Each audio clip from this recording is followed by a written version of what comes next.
Hi, I'm Mitch, and welcome to the Restoration Road, where my guest today is my basketball coach, Matt Beerbower. Coach, thanks for being here.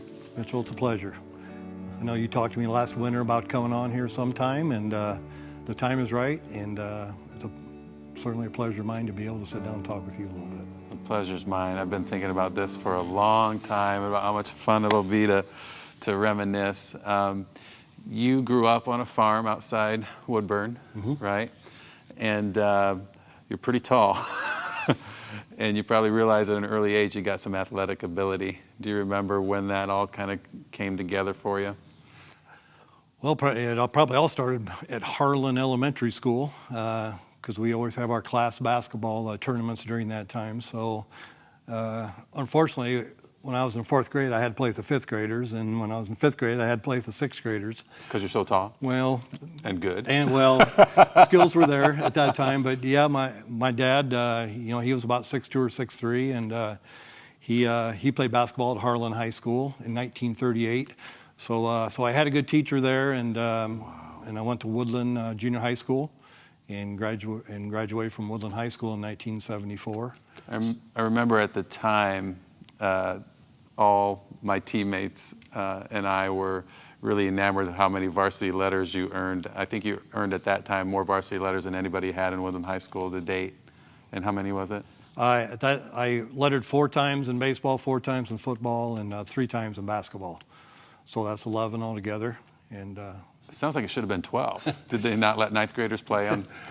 Well, that's another story for another time. But we had a center who was a lot bigger than I was, and who was very good at that time. And so I got to guard him in practice, and made me better for the next 3 years. But in my junior year, after that year is when I started hearing from schools all around Indiana, Purdue, Indiana State, Notre Dame. A lot of people were interested, and at that time I just, was more interested in being a high school student and a high school athlete, and I was just going to try to, because we got beat in sectional in my junior year by Northrop, and we made a vow, our class, we were going to stick together and beat Northrop our senior year, and we were on the right road to do that, but there was a bump in the road my senior year, so when that happened, it changed everything on December 27th. 1973. 2 days after Christmas, I was heading home from a friend's house, and I was east of Harlan on US 37, and I was probably 3 or 4 miles from home. And I went around a curve. It was really cold. I just left my friend's house, and I reached down. And I remembered to see if the defroster was working yet, and the heat was coming out. And I was going around a curve, and I just happened to look up, and I saw some lights coming towards me, and those lights that I saw coming towards me was a Corvette coming back from, he was coming back from Ohio. And when he went around the curve, his rear end broke loose and came into my lane. They determined he was driving about 85, 90 miles an hour, and I was driving about 65, 70 miles an hour. Oh. So we had a crash right there in my lane, and that's kind of when everything changed. When I came to, I was laying right beside the truck. Of course, back then seat belts were an option. And when I came to, my truck was on its top, wrapped around a telephone pole, and I could reach out and touch the truck. And I knew I'd hit something, but I didn't know what it was for sure. So I got up, and I had broken my nose, and pretty much I'd broken my shoulder, and had a leg injury. Walked to a neighbor's house who I knew, and kind of told him what happened. And they said, well, why don't you call because they knew my dad. So I called my dad, and he got there before the police did. And the other gentleman in the other car got killed. And up until that time, it was I was a typical teenager. Thought I was kind of above and beyond everything. Yeah. And that's kind of the day that I determined, and I found out and realized that I think somebody else was in charge of my life, that God was in charge of my life, and that there's no way I should be sitting here right now. But I am, and I just determined that it wasn't my time yet, that I had some living to do yet, and I had some lives to touch. Yeah. I'm right here. Like I did with you, and but that changed everything. So I went from scholarship offers from everybody to no scholarships from anybody. You have these injuries, so I assume you don't go back and play next week. You had to get better. Well, the doctor told me that you're done. I said, because we were undefeated at that time. Remember, our plan was to beat Northrop in the sectional, and they won the state championship that year in 1974. And That's Walter Jordan. Yes. Mm-hmm. And I told the doctor, I said, I am not done. There's no quit in me, and I'm going to be back. So I sat out 2 games. Pretty much played one-armed the rest of the year because I couldn't raise my left arm above my shoulder. I wore a mask for a while, but that didn't work out real well. So one day I took the mask and threw it on the ground, and I was done with that. And it affected my running a little bit for a short amount of time. But then I finished the year out, and we got to play Northrop. It was in the semifinals. And of the sectional? Correct. Uh-huh. And I did my best to make that dream come true, but it didn't happen. But learned a lot from that situation as far as work ethic, not quitting, and understanding that I had a life to live and that somebody was going to help me get through that life. Because you grew up in a Christian home and probably can't remember not being a Christian, but all of a sudden it probably becomes really real to you at that point when things aren't going as perfectly as they had prior to that. Correct. And I guess to appreciate it more, to go through times like that are really tough, that test all of us to the core of what we believe in and what's important to us, that makes you even stronger. Every situation you go through is an opportunity for strength to be built. How do you decide what you're going to do for college? You could have played at Notre Dame, Indiana State, Purdue, IU, and all of a sudden you got to look at Plan B. My brother had polio when he was little. He's 9 years older than I am, so he was unable to participate in athletics. And my dad was a farmer. His dad was a farmer, and his dad was a farmer. So everybody thought I was going to be a farmer. Well, I didn't want to do that. I wanted to go to school. I wanted to be a teacher and a coach because athletics were top priority. And so I wanted to go to school. I still wanted to be an athlete. So I narrowed it down to probably smaller schools in the state that were state supported. And that would be Indiana, Purdue, Indiana State, and Ball State. And Ball State was the closest. So I walked on at Ball State, and there were 200 guys that went out for 5 spots. And I was one of the 5 that made it in tryouts my freshman year at Ball State. So, oh man! So it was again very, very difficult to go through that because there were lots of a lot of competitive young men there that were trying for those 5 spots. And were you getting full range of motion then in your shoulder by then? By then, it had come back to me. I had to have a surgery on my nose because cartilage had kind of closed things off to where I couldn't breathe very well. So I had that taken care of that first year. So I didn't get any scholarship my freshman year. I just got a state scholarship because of a needy situation at home for academics. Then I got a room and board my sophomore year. And then I got a full ride my junior and senior year. So you end up doing well at Ball State, and you end up one night playing one of the best ever. Can you describe that? Yes, my senior year and another player's junior year, he played at Indiana State at that time, and his name was Larry Bird. So I had the opportunity to guard him when Ball State played Indiana State. And I still remember our coach said, tonight you're probably going to have your hands full. Yeah, he was most definitely correct on that one. To make a long story short, Indiana State beat Ball State that night. I tried to guard him.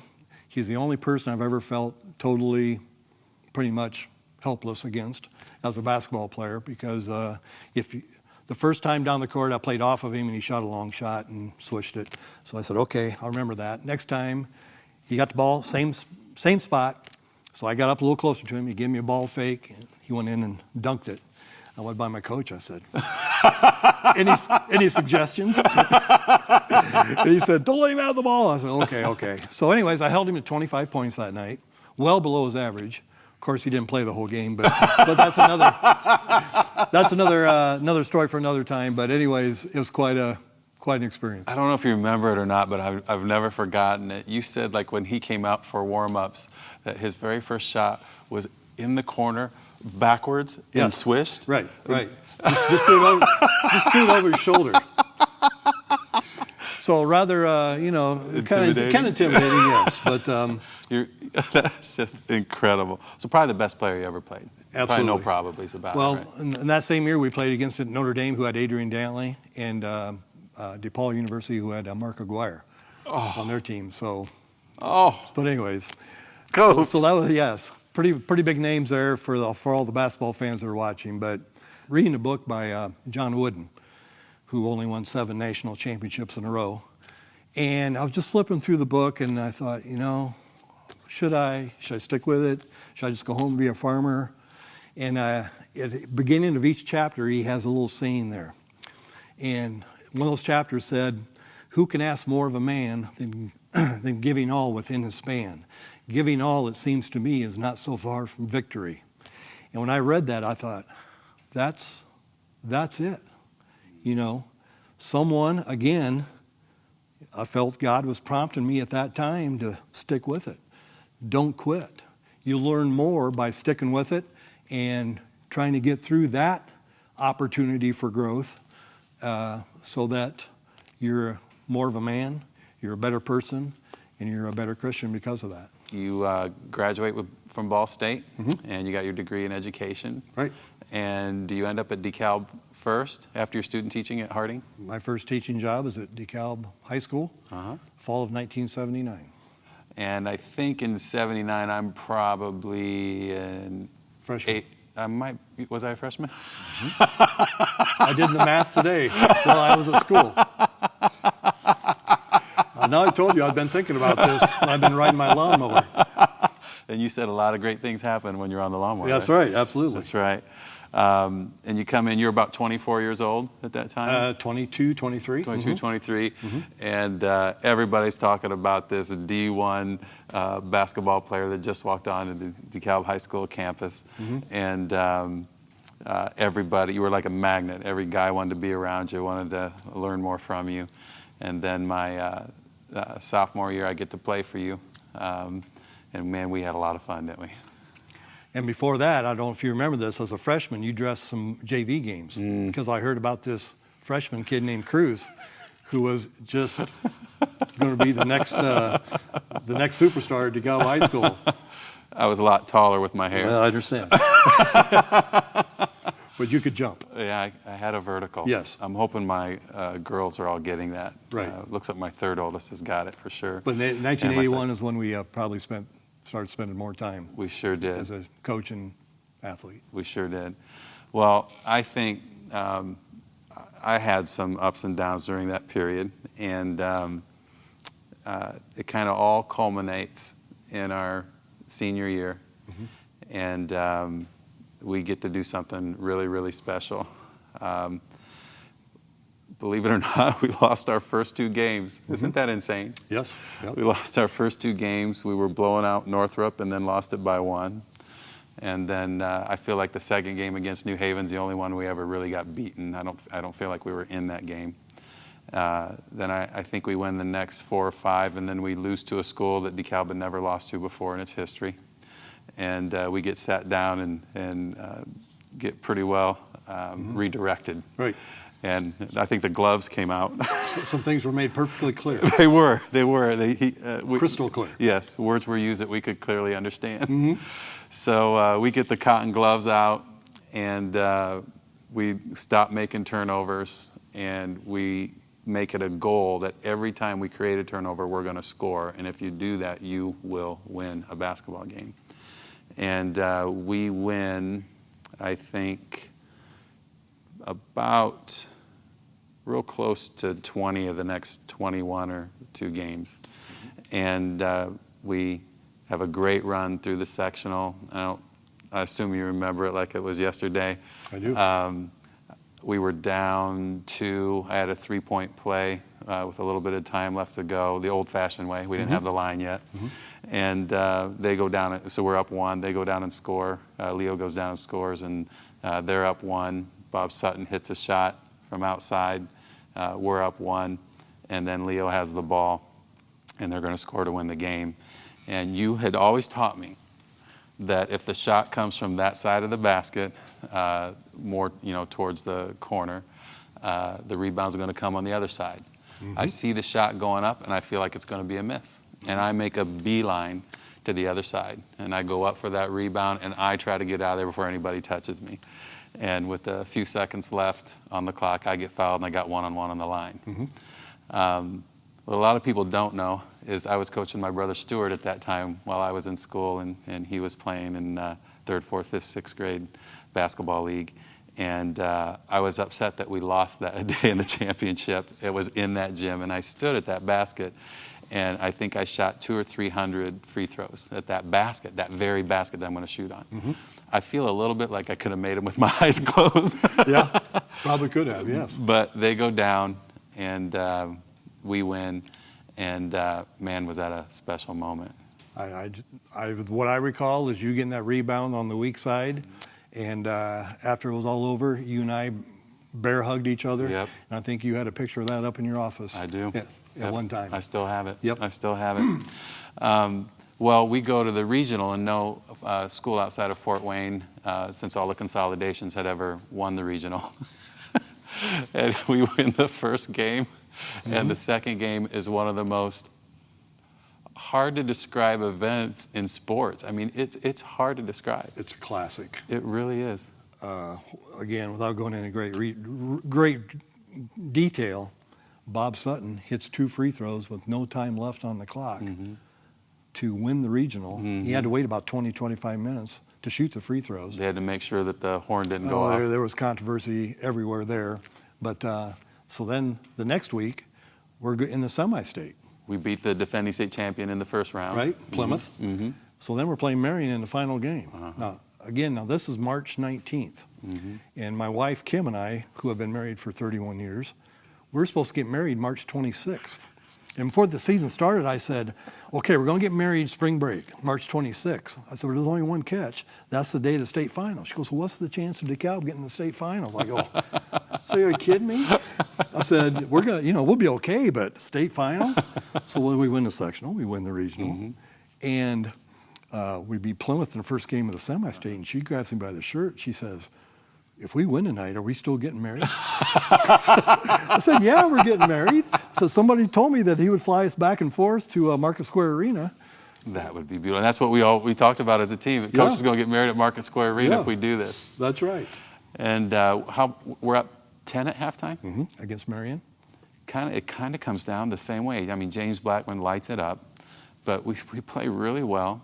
And we end up getting in about a 1-point game, and we're down 1. Same thing happens as the week before. Missed free throw. Yep. And Bob gets the ball, brings it in, and he's getting put. I've talked to James Blackman a lot about this, so he won't care if he's watching. And James is like basically pushing Bob like this all the way up the court. Hand checking him all the way. Hand checking him all the way. Finally with body contact. Yes. And then zeros come up on the clock. Referee blows his whistle. And he gives this motion. Everybody except the official thought there was going to be a foul called. Exactly. With Bob Sutton shooting free throws again to go to the state finals. Exactly. And we all know that he'd hit both of them. He would have. No, he'd hit all 3 of them. Yeah, exactly. Shooting 2, he'd still hit 3 of them. Yes, he would have. Yep, absolutely. But the referee called palm the ball. He did. Game over. Game over. Career over. James Blackman has 50 in the first game of the Final Four and loses by 1. To Anderson, and Anderson loses by 1 to the Heineman brothers at Connersville. We lose the state championship by 3 points. And Kim and I get married. And you guys, Kim and Coach get married. As I look at your life, much of the hardship that you've gone through and had to have that don't quit mentality when bumps come in the road probably prepared you, although you could never be really prepared for what happened with Courtney and Jabron. May 18th, 2012. Courtney, you have Courtney and Mitchell, and Courtney marries Jabron Knox, a local famous athlete. Right. And he ends up in Afghanistan with the U.S. forces. And can you describe what happened that day? This was after he had a tour in Iraq. And I remember that day just like it was yesterday. I was reading the paper at the breakfast bar and had the TV on, and you hear on Fox News, they talk about two servicemen that were killed in Afghanistan. And whenever you hear that, you know somebody that's over there, it gets your attention for about that long to where you say, I hope he's okay. And went through the day. At that time, Courtney was substitute teaching at Garrett. And I always call my wife every day, 1:30, every afternoon, just to see how she's doing and things like that. She called me at 1 o'clock, and I knew if she calls me, something's wrong. And she called me, and she says, there's two guys here at the house, two military. She says they're in full dress uniforms. She says they've got more medals and stripes on their sleeves than I've ever seen in my life before, and they want to talk to Courtney. My heart just went through the floor because I've seen enough movies to know that when two people, one of the chaplain, comes to the house of somebody who knows a soldier, it's not good news. So she said, you need to come over, get Courtney and come over to the house. So I went over to the Ober Elementary where she was at, and she was talking to another teacher. She didn't have any kids with her. And I said, Courtney, we need to go home. And her eyes cut to me immediately, and I said, Braylon's okay, which is her son. He was born in October, and this was May, so about 8 months old. I said, he's okay, but we still need to go home. So I got her in the car, and we drove back to Auburn, and she was trying to text Jabron, and unsuccessful, and it's still tough. And we got home, and we went in the house, and the two gentlemen stood up and asked her if she was Courtney Knox, and she said she was. And they asked her to sit down, and they asked her if it was okay that if they talked with her in front of. And Mitchell had just graduated from Purdue, and Braylon was sleeping in the next room, and my wife was there, and I was there, and so that's when they informed us that Jabron was killed in action on May 18th, 2012. And your whole world changes in an entirely different way. That just quick. Like that. And when I was 18, I said, at that time you think everything possible and negative could happen to you has happened. It happened that day, where I had to pull every ounce of energy, strength, faith, everything I had to keep my family together, to be there for Courtney's family, Courtney, Braylon, my wife, my son, myself, Jabron's family, and hardest thing I've ever done. The whole community came around you, and what I thought was unique, sad, and honoring is that Courtney had to go through 3 funeral services, in essence. She had to go to Dover, Delaware, when Jabron got back to the stateside.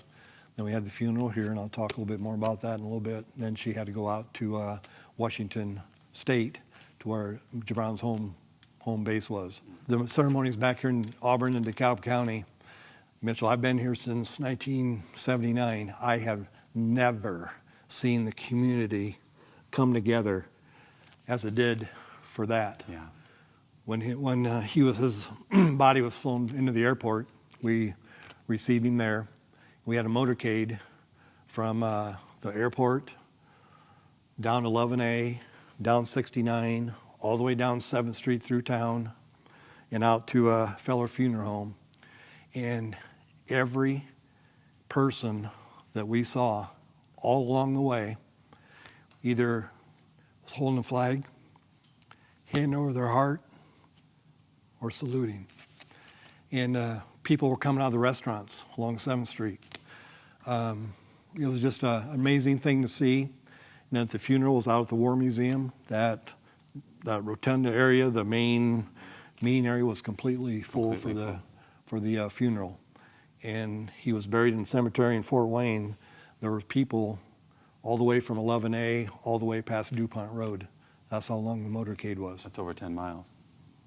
I think when we're hurting, probably one of the most encouraging things that can happen is when people come around us, when other believers come around us as well, and we get to experience, I guess, the comfort of Christ. 2 Corinthians 1:5 says, just as the sufferings of Christ come into our lives, so the comfort of Christ comes through us. And there was, when I saw the people in the rotunda of the museum, I mean, you just knew that there was something inside the hearts of everybody. Just wanted to reach out and grab you guys and grab Courtney and just give her a hug and say, we're in this with you.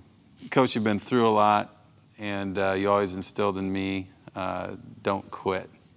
In fact, when Susan and I got married, you were in my wedding, and you gave us a poem that was framed and had that message. Do you happen to have that in that folder? And we didn't rehearse that, but I brought it with me. Would it be okay if I went through this quickly? I'd love for you to read it. And I want to say this to everybody who has had a tough time or bumps in the road or a time when they thought that they couldn't make it through another day. Don't quit. When things go wrong, as they sometimes will, when the road you're trudging seems all uphill, when the funds are low and the debts are high, and you want to smile, but you have to sigh, when care is pressing you down a bit, rest if you must, but don't you quit. Life is queer with its twists and turns, as every one of us sometimes learns. And many a failure turns about when he might have won had he stuck it out. Don't give up, though the pace seems slow. You might succeed with another blow. Often the goal is nearer than it seems to a faint and faltering man. Often the struggler has given up when he might have captured the victor's cup. And he learned too late when night slipped down how close he was to the golden crown.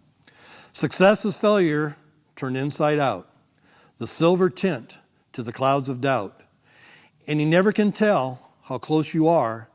It may be near when it seems so far. So stick to the fight when your heart is hit. It's when things seem worst that you must not quit. Thank you, Coach. Thanks for teaching that to me. Thanks for being with us today. I'm forever indebted to who you are, and God bless you and your family. Every day is a blessing. Every day. Amen.